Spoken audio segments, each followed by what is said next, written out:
Related to conservation, संरक्षण से संबंधित राष्ट्रीय एजेंसियां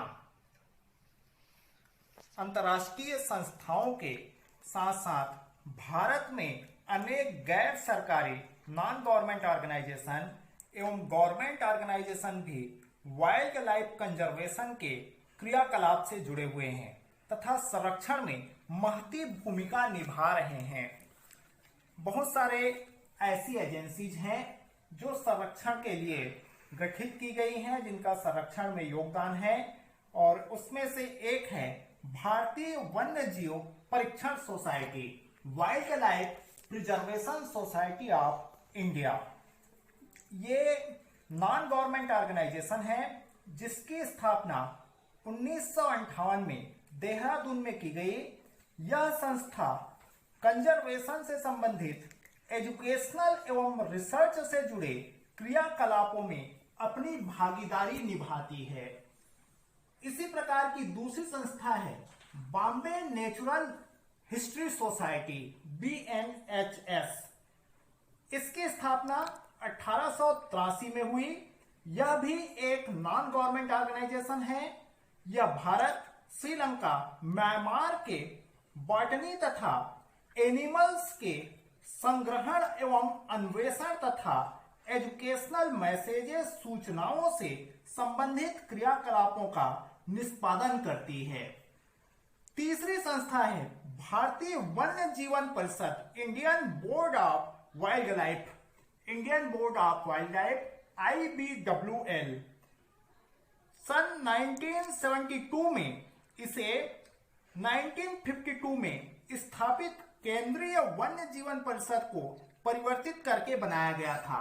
इस संस्था को 1952 में जो संस्था थी केंद्रीय वन्य जीवन परिषद, Indian board of wild life, इसको जो है संशोधित करके 1972 में इसको परिवर्तित करके Indian board of wild life IBWL का गठन किया गया। इसमें वन्य जीवन से संरक्षण वाइल्ड लाइफ कंजर्वेशन एक्ट बनाया जो कि भारत के सभी राज्यों में लागू है। यह एक्ट 1991 में संशोधित हुआ तथा वन्य जीवन संरक्षण अधिनियम 1991 के नाम से लागू हुआ है। इस अधिनियम में जो इंडेंजर्ड स्पीसीज हैं उन स्पीसीज को कंजर्वेशन एवं उनको प्रोटेक्शन देने हेतु विशेष प्रावधान किया गया है। अगली संस्था है traffic India, trade record analysis of flora and fauna in commerce, traffic India. इसकी स्थापना 1991 में की गई। यह वन्य जीवों उसके उत्पादों में बनी वस्तुओं के व्यापार पर नियंत्रण अपने दिल्ली स्थित मुख्यालय के जरिए करती है। अगला है botanical survey of India, BSI। यह संस्था पौधों के सर्वेक्षण, उसका पर्यवेक्षण तथा संबंधित रिसर्च से संबंध रखती है तथा सटीक तथ्यात्मक आंकड़े राष्ट्रीय स्तर पर तैयार करती है। इसी प्रकार की एनिमल्स के लिए जो संस्था है यह जूलॉजिकल सर्वे ऑफ इंडिया है, ZSI। यह संस्था 1916 में कलकत्ता में ब्रिटिश द्वारा स्थापित की गई थी। यह भारतीय एनिमल में के सर्वेक्षण, उसके पर्यवेक्षण, एक्सप्लोरेशन तथा उससे संबंधित रिसर्च कार्यों को संपादित करती है। यह संपूर्ण भारत में अपने 36 शाखाओं द्वारा क्रियाशील है। अगला ले सकते हैं इसमें हम law and policies related to conservation of environment, पर्यावरण संरक्षण संबंधी कानून और नीतियां कौन कौन सी है।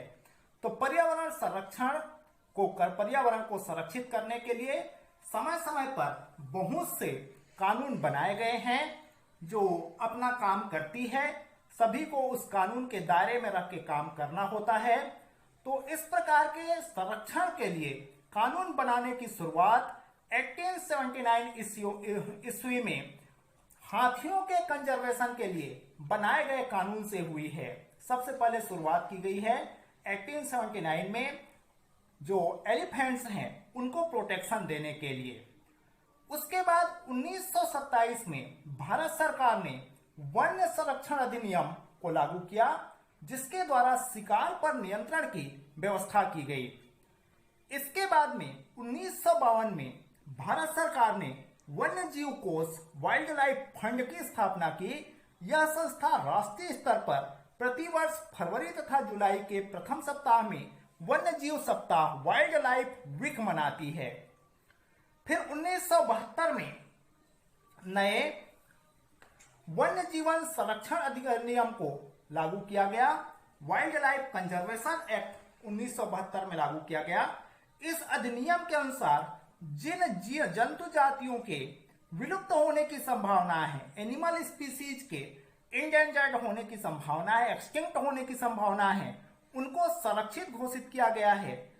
जो संरक्षित एनिमल्स को जीवित अथवा मृत अवस्था में पकड़ने तथा उसके शिकार करने वालों के लिए सजा का प्रावधान किया गया है इस एक्ट के अंतर्गत। नेक्स्ट जो आया वन्य संरक्षण अधिनियम 1980 में, वाइल्ड लाइफ प्रोटेक्शन एक्ट 1972 के बाद वन्य जीव संरक्षण अधिनियम आया, जिसके तहत जो है किन्हीं बिना सार्थक कारणों के अगर वनों को काटा जाता है तो जितनी संख्या में वनों को काटा गया है उससे दुगनी संख्या में वृक्षारोपण करना अनिवार्य किया गया है। तो इसको अलग अलग से ले सकते हैं हम। सबसे पहले लेते हैं हम फॉरेस्ट कंजर्वेशन एक्ट 1980 1980 का वन संरक्षण अधिनियम। यह कानून वनों के विनाश को रोकने के लिए तथा वन भूमि के वनोत्तर प्रयोजनों के लिए अंधाधुंध प्रयोगों को रोकने की दृष्टि से लगाया गया। इस कानून के लागू हो जाने के बाद यह आवश्यक हो गया है कि केंद्र सरकार के अनुमति के बिना अब किसी वन भूमि के वनोत्तर प्रयोजनों के लिए उपयोग नहीं हो सकता है। भारत सरकार का पर्यावरण एवं वन मंत्रालय अपने 6 क्षेत्रीय कार्यालयों द्वारा इस अधिनियम को प्रभावशाली रूप से राष्ट्रीय स्तर पर लागू करने में संलग्न है। नेक्स्ट जो है इन्वायरमेंट कंजर्वेशन एक्ट 1986 में लाया गया। यह अधिनियम, यह एक्ट पर्यावरण से संबंधित सभी विषयों के लिए एक केंद्र व्यवस्था लागू करने तथा पुराने एक्ट की खामियों को दूर करने के लिए लाया गया। इस एक्ट के अंतर्गत सेंट्रल गवर्नमेंट को परिसंकटमय पदार्थों के प्रयोग की प्रक्रिया तथा सुरक्षा उपाय करने की जिम्मेदारी निर्वहन करने की आया है, वो है नेशनल फॉरेस्ट पॉलिसी, राष्ट्रीय वन नीति।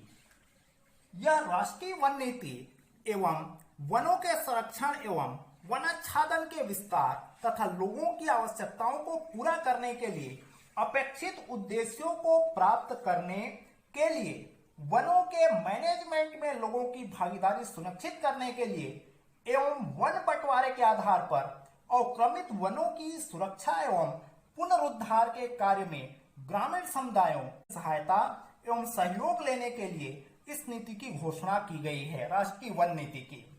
इसके बाद में सन 2002 में बायोडायवर्सिटी बिल लाया गया।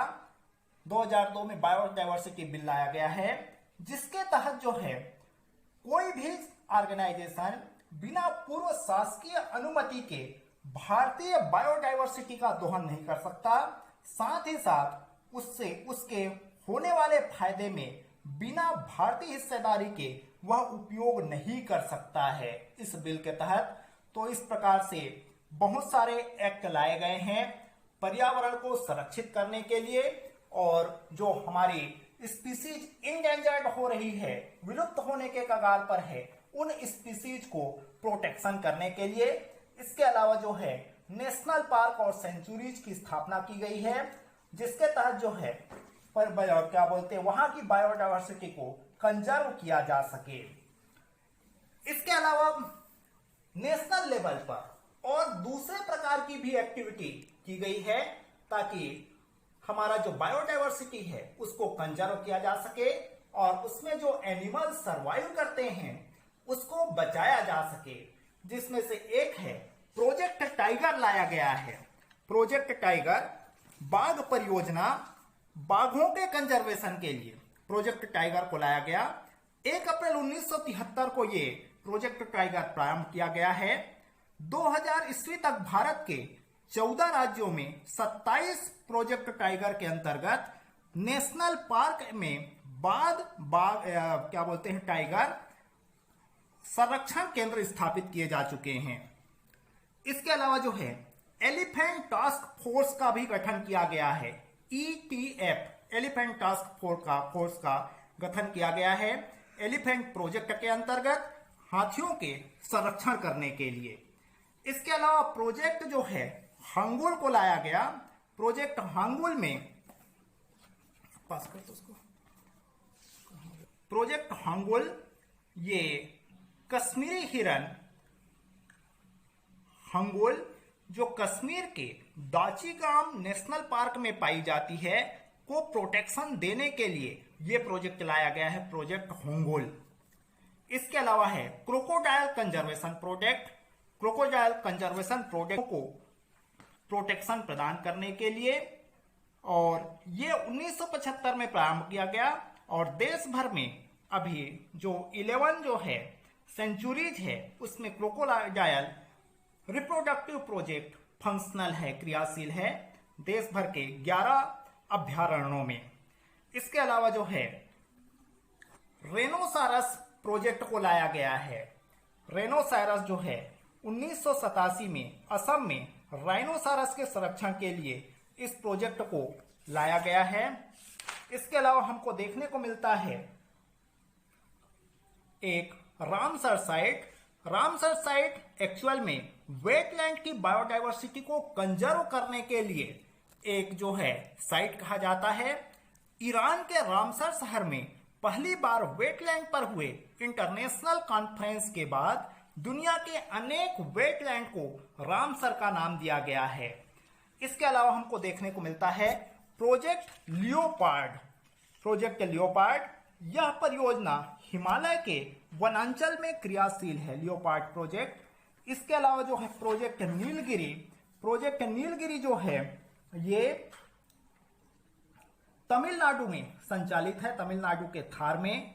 और प्रोजेक्ट वाइल्ड बफेलो जो है छत्तीसगढ़ में, जो यहाँ का राष्ट्रीय पशु है वन भैंसा, उसको संरक्षण करने के लिए इस प्रोजेक्ट को लाया गया है। तो कुल मिलाकर के इंटरनेशनल और नेशनल लेवल पर बहुत सारे प्रयास किए जा रहे हैं ताकि हमारी बायोडायवर्सिटी को बची रहे, और जो हमारा ये बायोडायवर्सिटी है उसमें जो प्लांट और एनिमल स्पीसीज इंडेंजर्ड होने के कगार पर हैं उनको इंडेंजर्ड होने से बचाया जा सके।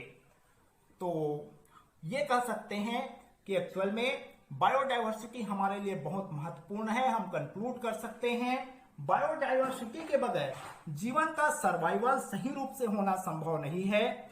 लेकिन आज मानव जो है अपनी स्वार्थगत आवश्यकताओं की पूर्ति के लिए लगातार बायोडायवर्सिटी को नष्ट करने पर तुला हुआ है, और इसी प्रकार से बायोडायवर्सिटी खत्म होती चली गई तो बहुत सारे प्लांट और एनिमल्स विलुप्त हो जाएंगे, एक्सटिंक्ट हो जाएंगे, और जिसकी पूर्ति भरपाई कर पाना हमारे लिए संभव नहीं होगा।